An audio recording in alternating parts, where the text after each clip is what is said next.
تو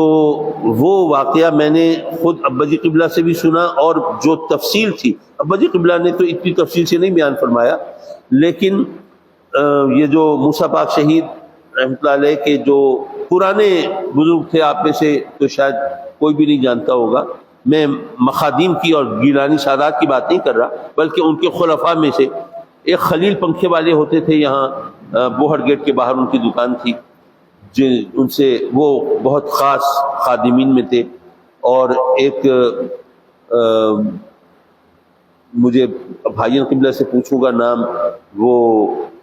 معید یا کیا کچھ ایسا تھا، تو یہ پرانے حضور مخدوم شوکت حسین گیلانی رحمۃ اللہ علیہ ان کے زمانے سے ہم نے ان کو دیکھا، ان سے بھی یہ بات سنی کہ ابا جی قبلہ جب تشریف فرما ہوئے تو حضرت مخدوم صدر الدین گیلانی وہ اپنے وہی مزار شریف پر جہاں مسند لگی ہوئی اور وہاں پہ تو اس کے سامنے آپ چہل قدمی فرما رہے ہیں اور تمام خدام وہ ادب سے کھڑے ہیں، تو اتنے میں وہ لوگوں نے دیکھا کہ ایک نوجوان ترکی ٹوپی اوڑھی ہوئی ہے اور کرتے پاجامے میں، کیونکہ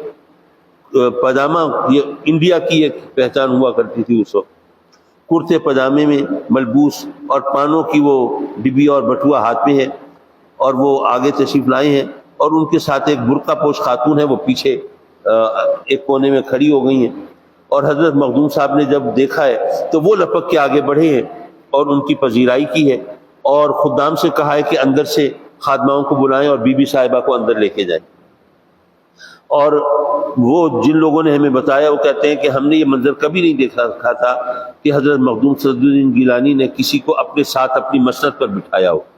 بڑے بڑے مشائخ تشریف لاتے تھے، وہ سامنے کرسیاں، وہ بلکہ موڑے کہتے ہیں، تو اس وقت موڑے ہوا کرتے تھے تو ان پر بٹھایا کرتے تھے، آپ اپنی مسند پر خود ہی تشریف فرما ہوتے تھے۔ کہتے ہیں کہ ہم نے دیکھا کہ اس نوجوان کو حضرت نے اپنے ساتھ بٹھا لیا اور گفتگو شروع فرمائی۔ پھر چند دن وہ نوجوان ان کی اہلیہ جو ہیں وہ وہیں رہے، اور پھر اس کے بعد ان کی رہائش کا علیحدہ انتظام ہوا۔ تو وہ ابا جی قبلہ کی آمد کا اس طرح نقشہ کھینچتے ہیں اور کہتے ہیں کہ ہمیں مخدوم صاحب کو دیکھ کے پہلے لگ رہا تھا جیسے ان کو کسی کا انتظار ہے، اور ظاہر ہے پرانا زمانہ تھا، اس وقت یہ ٹیلی فون کے ذریعے اور یہ اس طرح کوئی خبر رسانی کی صورت نہیں تھی، تو بس یہ اللہ کی طرف سے کوئی حکمت تھی